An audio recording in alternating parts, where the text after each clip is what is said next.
Hi, my name is Robert Smith, and I'm a real estate agent, and today we're going to talk about home inspections. Hi, my name is Rudy Canales. I'm a certified home inspector, and we're here to talk about inspections today.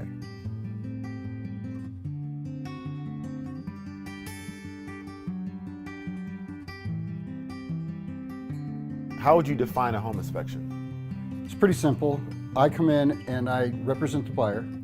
I look at the house from top to bottom and side to side, roof, attic if it has it, basement if it has it, and simply identify and report and give it to the add information to the customer. Rudy, as a home inspector, what are some of the key areas you look for when going through a property? Well, absolutely, we look for water intrusion. Water intrusion is the #1 enemy of any house. So we start at the roof, work our way down. We go through the bathrooms, anywhere water is brought into the house, anywhere the water can get into the house, that's what we're looking for. From a buyer's perspective, what are some of the biggest areas of concern in a property? Most areas of concern are the big items, the water heater, the furnace, the structure of the house, the flooring. People always want to know if there's copper in the plumbing, although there hasn't been anything but copper for 30 years. These are the areas that the average buyer is concerned about, although that's not really the big concern for us. Okay. Usually one big area of concern for buyers is the roof. Can you tell me a little bit more about what you cover when it comes to the roof and what is not covered? Well, there's very little that's not covered. I get up on the roof, if I can, if it's safe. I'll get up on the roof and I will check to make sure that all aspects of the roof is intact. Most roofs have some sort of damage. It's part of the deal. Then I get inside the attic and check again for signs of water intrusion. Again, water intrusion is the #1 enemy to a homeowner. Most of the time, I don't find any real problems, but occasionally we'll come across something that's either been hidden or has been damaged by exterior forces, such as a tree, a kid's baseball, something like that. Okay. And if there are any things of concern that you see with the roof, normally what do you advise a buyer to do? For the most part, I advise on all the repairs that to get a contractor to come out, take another look, reevaluate it, and then go from there. I'm not here to give them any kind of pricing. I'm here to tell them what's happening right here, right today. Okay. Talk to me about the cracks in the stucco on the exterior of these properties. Most of these houses are built with stucco construction. Cracks are common. How can we distinguish between which cracks are cosmetic and which are actually real problems of concern? Cosmetic cracks, 99% of the cracks you see will be cosmetic.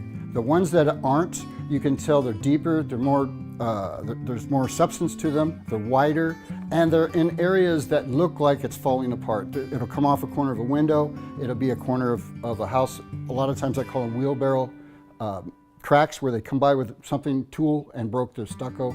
And all that is okay as long as the paper's not exposed. The paper underneath it is what really keeps the water out of the house. Okay. What is covered during a home inspection and what is not covered? I think what you're asking is, what do they expect to be covered that isn't? Yes. And that's anything outside the parameter of the house. Now, I do, as an inspector and as their advocate, go around the entire place and give my judgment call. Grass, sprinklers, fences, walls, what have you. But the report starts from the outside of the building in, foundation up, roof down. It's all about the house. And tell me a little bit about what is included in your report and what does it look like? The report's pretty nice. I have, it's about 80 to 90 pages if it's not too elaborate. It will be full of pictures and have circles and arrows and identification and recommendations all throughout the deal. It's pretty nice, and it comes over the internet, so it's simple and it's easy to use. Let me ask, is there any words of advice or tips you can give to either the buyer or the seller to help ensure a smooth home inspection? The thing that tears up a house most is the lack of maintenance. It's complacency. We get used to it, we all do it, come home, throw our shoes in the corner, and that's the day. But the fact is that every day a little something needs to be worked on. Caulking around the plumbing. Water, again, is our biggest problem. So keeping the caulking tight, doing it once a year, manual checkups, doing your air filters for your furnaces to keep in front of the dust, all the things. It's all maintenance. And as soon as you let the maintenance go, then this is where the house starts to fall apart. In terms of annual maintenance that you can give advice to homeowners in general, what are some things that they should always be? Always stay ahead of the water. wherever you have a water interface with any part of your house, that's in the bathroom or the kitchen, the exterior of the house, stay ahead of it. Look for the places where the water could be intruding. Look for the places that caulking or what have you, the seals are now starting to wear, and those are the places you need to really concentrate on, because that's where the damages start, and a 10-cent pit of caulking will save you hundreds of dollars in repair later. I've come across a lot of times there's leaking underneath the kitchen and bathroom sinks, and then that causes damage to the wood underneath. So monitoring if there's any leaks in your kitchen or bathrooms. You have to keep an eye on things. We got to stop being complacent.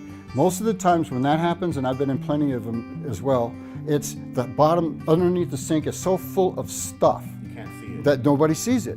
And by the time they realize it, because they'll smell it before they see it, the damage is way done. I mean, there's no fixing that particular problem. It's all repairing it. Exactly. Or replacing it. Exactly.